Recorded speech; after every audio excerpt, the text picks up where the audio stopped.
Going to discuss regarding parathyroid anatomy parathyroid ग्ल्यान्डको anatomy हेर्न गइरहेछ। के हुन्छ कि दुईवटा पेयर अफ इन्डोक्राइन ग्ल्यान्ड हो। कहाँ हुन्छ सुपेरियर इन्फेरियर हुन्छ यसको दुईवटा, two pair of superior two pair of inferior हुन्छ। कहाँ हुन्छ posterior to the thyroid gland हुन्छ। ठिक छ। के हुन्छ कि अब यसको डेभलपमेन्टल हेऱ्यो भने थर्ड फाइरेन्जियल पज हुन्छ नि त्यहाँको इन्डोडमबाट मतलब के हुन्छ थर्ड फाइरेन्जियल पजको थर्डबाट हाम्रो इन्फेरियर आउँछ, फोर्थबाट पनि के आउँछ अरे सुपेरियर आउँछ।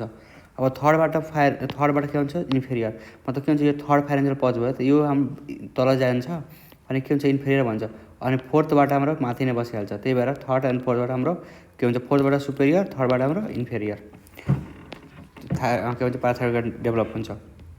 अब हेऱ्यो भने सेप हेऱ्यो भने ओभल हुन्छ, लेन्टिफर्म हुन्छ।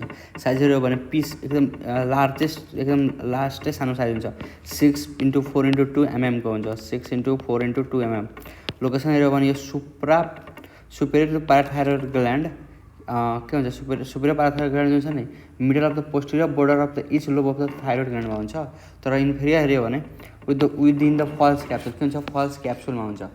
कहाँ हुन्छ फल्स क्याप्सुलमा के हुन्छ कि यो सुपेरियर पाराथाइरोइड ग्ल्यान्ड छ नि middle of the posterior border of each lobe मतलब यो हाम्रो थाइरोइड ग्ल्यान्ड भयो। यो सुपेरियर जुन छ नि त्यो चाहिँ हाम्रो पोस्टेरियर साइडमा हुन्छ के को त्यो पाराथाइरोइड ग्ल्यान्डको।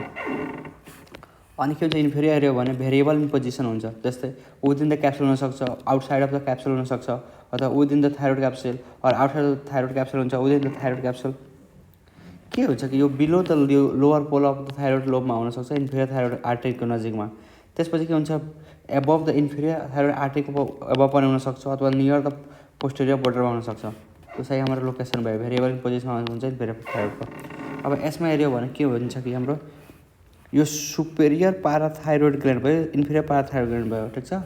अनि यो चाहिँ सुपेरियर एन्ड इन्फेरियर जुन छ नि ठ्याक्कै यो सुपेरियर इन्फेरियर थाइरोइड ग्ल्यान्ड जुन छ नि यो सुपेरियर इन्फेरियर थाइरोइड आर्टरी जुन छ नि यो चाहिँ एनास्टोमोसिस गरेको हुन्छ बिचमा यो देखाएको छ।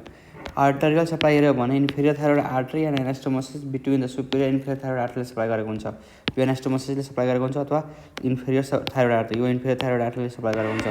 त्यसपछि के भयो कि हाम्रो भेनस ड्रेनेज हेऱ्यो भने same as the thyroid gland मतलब थाइरोइड ग्ल्यान्डमा जुन भेनस ड्रेनेज थियो नि superior vein inferior vein middle vein यिनीहरूले यसको भेनस ड्रेनेज गर्छन् लिम्फेड ड्रेनेज पनि। नर्भ सप्लाई हेऱ्यो भने के हुन्छ यसको नर्भ सप्लाईमा middle and superior cervical ganglia हुन्छ उसले के हुन्छ भासोमोट्राक्सन देखाउँछ। अनि अर्को ब्लड क्याल्सियम लेभल कन्ट्रोल गर्नलाई सेक्रेटिङ पाराथाइरोइड हर्मोनले हाम्रो कन्ट्रोल गर्छ जुन चाहिँ नेगेटिभ फिडब्याक मेकानिजमबाट फङ्सन गर्छ।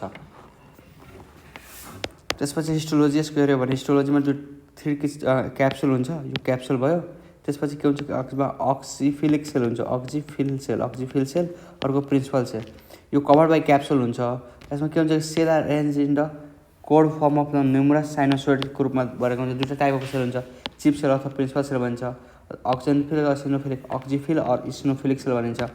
यो के हुन्छ कि स्मल राउन्ड हाम्रो के हुन्छ सिप सेल जुन principal cell small round clear cytoplasm basophilic cytoplasm हुन्छ यसको clear basophilic round cell with the clear basophilic cytoplasm हुन्छ। अक्जिफिलिक इसिनोफिलिक सेल हुन्छ has a larger eosinophilic pinky cytoplasm हुन्छ are the present in cluster or the इन्डिभिजुअलले many adipocytes हुन्छ यसमा many adipocyte along with the fibrous tissue from the stoma हुन्छ। त्यसै regarding anatomy अब त हाम्रो के भयो पाराथाइरोइड ग्ल्यान्ड।